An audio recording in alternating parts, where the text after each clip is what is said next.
빌닷과 욥의 대화가 끝나니까 세 번째 친구 소발이 나섭니다. 1절 나아마 사람 소발이 대답하여 이르되 안 나서도 되는데 굳이 나섭니다. 왜 나서냐면요. 2절 말이 많으니 어찌 대답이 없으랴. 욥아 너가 헛소리를 하도 많이 짓거려 대니까 내가 참을 수가 없구나. 어찌 내가 대답하지 않고 넘어가겠는가. 말이 많은 사람이 어찌 의롭다함을 얻겠느냐. 너처럼 헛소리를 많이 짓거리는 자가 어찌 의롭게 여겨질 수 있겠느냐. 욥이 하도 말을 많이 해서 본인이 참다 못해 입을 연다고 합니다. 그러니까 소발 역시 고통 중에 있는 욥을 위로해 줄 생각은 없습니다. 소발은 욥을 궤변자, 말쟁이로 규정하고 비난합니다. 고통당하는 사람이 논리적으로 이성적으로 말할 수 있겠습니까? 게다가 욥이 지금 헛소리를 짓거리는 게 아닌데 설사 헛소리를 했다고 해도 고통 중에 있는 사람을 이런 식으로 몰아세우면 되겠습니까? 안 되지요. 3절 내 자랑하는 말이 어떻게 사람으로 잠잠하게 하겠으며 너의 경솔한 말을 듣고 있으려니 내가 잠잠할 수가 없다. 내가 비웃으면 너가 우리를 비웃고 있는데 어찌 너를 부끄럽게 할 사람이 없겠느냐? 우리라고 너를 욕하지 못하겠느냐? 그러니까 소발은 엘리바스와 빌닷이 욥을 좀 더 꾸짖어 주길 바랐던 것 같습니다. 지금 너가 우리의 말을 무시하고 있는데 우리가 너를 혼내지 못할 거라고 생각하느냐? 그러니까 고통받는 사람을 더 꾸중하지 못해서 안타까워합니다. 4절입니다. 내 말에 의하면 내 돈은 정결하고 나는 주께서 보시기에 깨끗하다 하는구나. 욥이 자신이 하나님 앞에서 의롭다고 자랑하는 게 못마땅한 거예요. 5절 하나님은 말씀을 내시며 너를 향하여 입을 여시고 하나님이 너에게 진실을 말씀해 주시기를 원한다. 6절 지혜의 오묘함으로 내게 보이시기를 원하노니 이는 그의 지식이 광대하심이라. 전제 조건이 있습니다. 하나님이 너에게 지혜를 보여주셔도 너는 이해할 수 없을 것이다. 그분의 지혜가 너무 크기 때문이다. 그러면서 하나님의 광대하신 그 지혜의 예 한 가지를 말합니다. 하나님께서 너로 하여금 너의 죄를 잊게 하여 주셨음을 알라. 무슨 뜻입니까? 하나님이 욥의 죄를 용서해 주셨다는 뜻이에요? 아니에요. 지금 욥은 자신이 죄를 범하지 않았다고 주장하는데 소발은 그 소리가 너무 듣기 싫었던 모양입니다.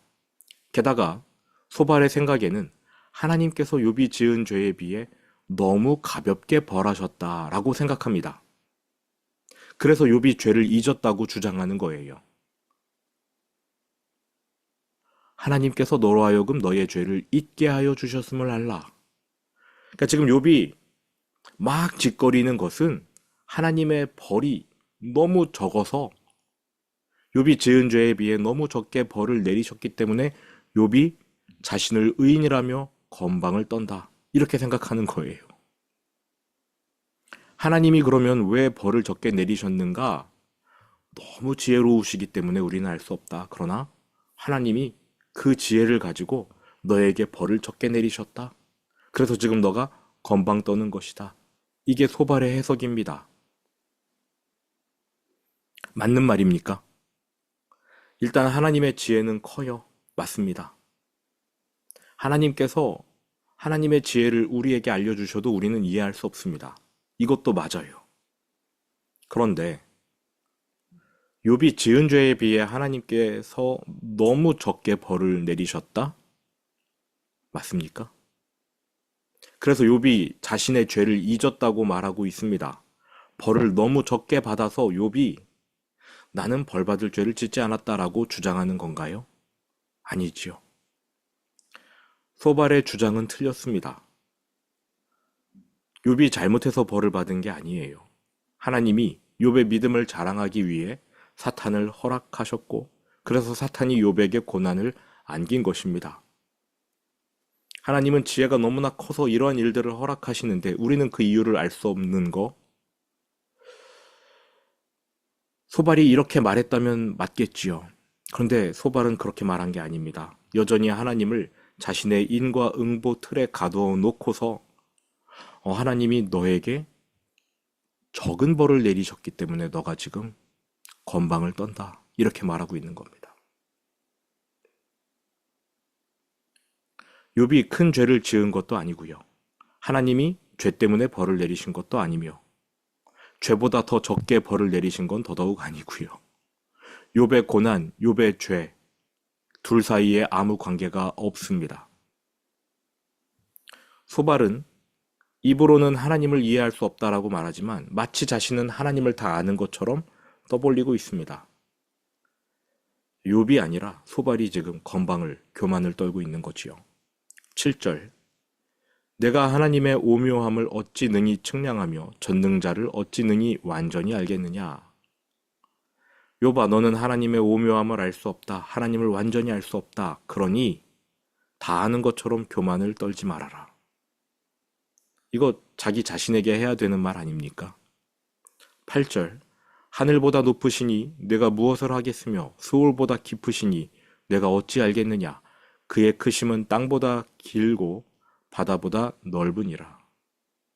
틀린 말은 없어요. 하나님은 하늘보다 높고 스올보다 깊고 땅보다 길고 바다보다 넓으십니다. 맞습니다. 그런데 이것을 욥을 비난하기 위해 사용했습니다. 맞는 개념을 가지고 욥을 비난했어요. 10절 하나님이 두루 다니시며 사람을 잡아 가두시고 재판을 여시면 누가 능히 막을 소냐. 하나님이 작정하고 심판하기 시작하면 피해 나올 수 있는 사람은 없습니다. 이 말도 맞는 말이지요. 그런데 왜 이 말을 자기 자신에게는 적용하지 않습니까? 왜 본인은 마치 하나님에 대해 모든 것을 아는 것처럼 욥을 함부로 판단합니까? 한 가지 더. 하나님이 사람을 잡아 가둔다. 고대에는요, 이스라엘 나라뿐만 아니라 이방인 나라에서도 전염병에 걸린 사람을 격리시키는 관습이 있었습니다. 하나님께서 율법을 주시기 전에도 사람들은 나병에 걸린 사람, 신의 진노를 받았다고 진단한 후에 환자를 저주하고 가두었습니다. 지금 소발은 욥의 몸에 도진 피부병을 하나님의 저주, 나병으로 여기고 일부러 이 말을 한 거예요. 하나님이 사람을 잡아 가두신다. 일부러 하는 거예요, 이런 말을. 그냥 하나님이 재판을 여시면 이라고 말해도 되는데 하나님이 두루 다니시며 사람을 잡아 가두시고 너처럼 피부병 앓는 사람은 하나님의 저주를 받은 건데 너 격리되어야 한다. 그리고 하나님이 재판하실 거야. 당연히 너는 유죄지. 재판에서 이길 방법이 없어. 소발의 말이 맞습니까? 문자적으로 보면 하나도 안 틀려요. 그런데 다 틀렸습니다. 11절 하나님은 허망한 사람을 아시나니. 욥아, 하나님은 너처럼 허망한 인간을 잘 아신다. 악한 일은 상관하지 않으시는 듯하나 다 보시느니라. 너 죄 안 범했다고 백날 주장해도 하나님이 아신다. 하나님이 너의 죄를 다 아신다. 맞는 말입니다. 우리는 하나님 앞에서 의인이라고 주장할 수가 없습니다. 하나님 우리의 생각, 우리의 죄, 우리의 마음 다 아십니다. 하나님께서는 우리를 죄인으로 여기셔야 맞는 말입니다. 그러나 소발 자신이 그것에 대해 이렇다 저렇다 판단할 계제가 아니지요. 문제는 하나님이 아니라 소발이 욥을 허망한 사람이라고 규정하고 판단하고 비난했다는 겁니다. 하나님이 이렇게 하시면 괜찮겠지요. 그런데 소발이 그렇게 했어요. 12절 허망한 사람은 지각이 없나니 그의 출생함이 들나귀 새끼 같으니라. 이건 속담인 것 같은데 그 뜻이 명확하지 않습니다만 욥을 비난하기 위한 부정적 의미의 속담인 것은 확실합니다. 막 태어난 들나귀 새끼가 제멋대로 뛰어다니는 것처럼 지각 없는 사람, 욥처럼 허망한 사람은 제멋대로 떠벌린다. 이런 의미 같습니다. 자, 이제 소발도 엘리바스와 빌닷처럼 욥에게 회개를 촉구합니다. 지금 욥이 죄 때문에 벌을 받았으니 물론 욥이 지은 죄의 크기보다는 훨씬 가벼운 벌을 받아서 욥이 자신의 죄를 잊고 있다, 잊어버리고 있다 이렇게 생각하고는 있으나 어쨌든 욥이 죄 때문에 벌을 받았다는 것은 똑같은 공통 분모입니다. 이 세 사람의 생각은 욥은 죄를 크게 져서 벌을 받고 있다. 소발이 제일 나쁜 것 같아요. 욥이 받는 벌이 적대요. 소발이 제시하는 해결책, 죄를 생각해내라, 회개해라. 그러면 하나님이 용서해 주실 것이다. 13절입니다. 만일 내가 마음을 바로 정하고 주를 향하여 손을 들 때에 내 손에 죄악이 있거든 멀리 버리라. 불의가 내 장막에 있지 못하게 하라. 그리하면 내가 반드시 흠없는 얼굴을 들게 되고 굳게 서서 두려움이 없으리니 곧 내 환난을 잊을 것이라. 내가 기억할지라도 물이 흘러감 같을 것이며 내 생명의 날이 대낮보다 밝으리니 어둠이 있다 할지라도 아침과 같이 될 것이요 내가 희망이 있으므로 안전할 것이며 두루 살펴보고 평안히 쉬리라. 내가 누워도 두렵게 할 자가 없겠고 많은 사람이 내게 은혜를 구하리라. 여기까지만 읽으면 회개하고 용서받고 삶도 회복될 수 있을 것 같아요. 그래서 회개하라고 촉구한 것 같은 느낌이 듭니다. 축복해주는 것처럼 볼 수도 있습니다. 그러나 20절 말씀이 소발의 본심을 드러냅니다. 그러나 악한 자들은 눈이 어두워서 도망할 곳을 찾지 못하리니 그들의 희망은 숨을 거두는 것이니라. 지금까지 욥이 했던 말이 이거 아닙니까? 어두운 땅으로 도망가고 싶다. 죽고 싶다. 나의 소망은 숨을 거두는 것이니라. 수없이 말했어요. 처음부터 끝까지 욥을 겨냥해서 비난한 겁니다. 그러니까 소발의 말을 종합하면 너 회개하고 회복받아라가 아니라 너 악한 자다. 너는 눈이 어두워 너의 죄를 못 보고 있다. 그 정도로 눈이 어두우니 도망할 곳도 찾지 못한다. 그래서 너는 죽고 싶다고 말하는 건데 그거 다 너의 죄다. 너의 잘못이다. 너가 악인이기 때문에 그러하다. 욥을 악인으로 규정하고 비난한 겁니다. 게다가 소발이 제시한 이 회개의 방법도요. 하나님이 시작하시는 회개가 아니에요. 인간이 스스로 자기의 죄를 더듬어서 찾아보고 요 죄를 내가 처리하면 하나님이 회복해 주시겠지 라고 지 스스로 판단하고 그렇게 하라는 겁니다. 아래로부터의 회개 하나님이 받지 않으시죠. 하나님이 직접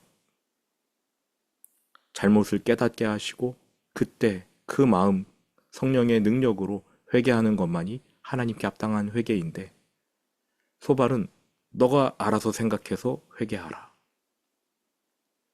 하나님을 자판기처럼 생각하고 있는 겁니다. 너가 스스로 죄의 회개라는 동전을 넣으면 회복이라는 음료수를 받게 될 것이다.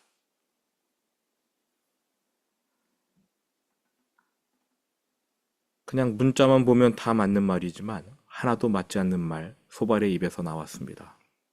그럼 우리는 이제 생각해야죠. 소발은 왜 그랬을까? 소발은 왜 그랬을까?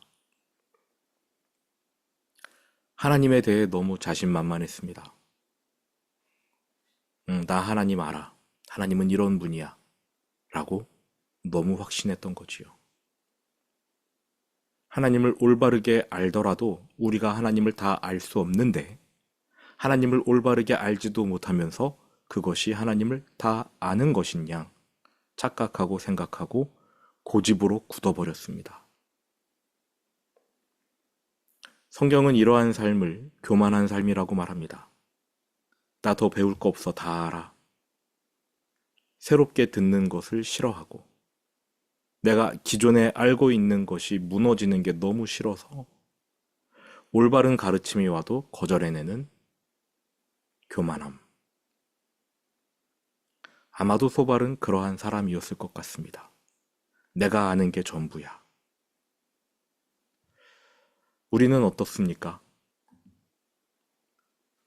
힘써 하나님을 알기 위해 부지런히 말씀을 살피는 게 필요합니다.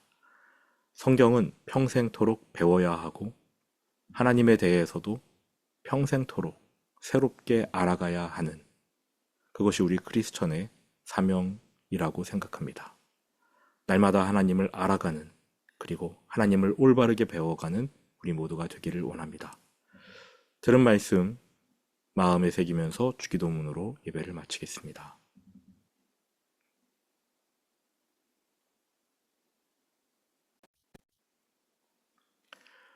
하늘에 계신 우리 아버지, 아버지의 이름을 거룩하게 하시며 아버지의 나라가 오게 하시며 아버지의 뜻이 하늘에서와 같이 땅에서도 이루어지게 하소서. 오늘 우리에게 일용할 양식을 주시고 우리가 우리에게 잘못한 사람을 용서하여 준 것 같이 우리 죄를 용서하여 주시고 우리를 시험에 빠지지 않게 하시고 악에서 구하소서. 나라와 권능과 영광이 영원히 아버지의 것입니다. 아멘.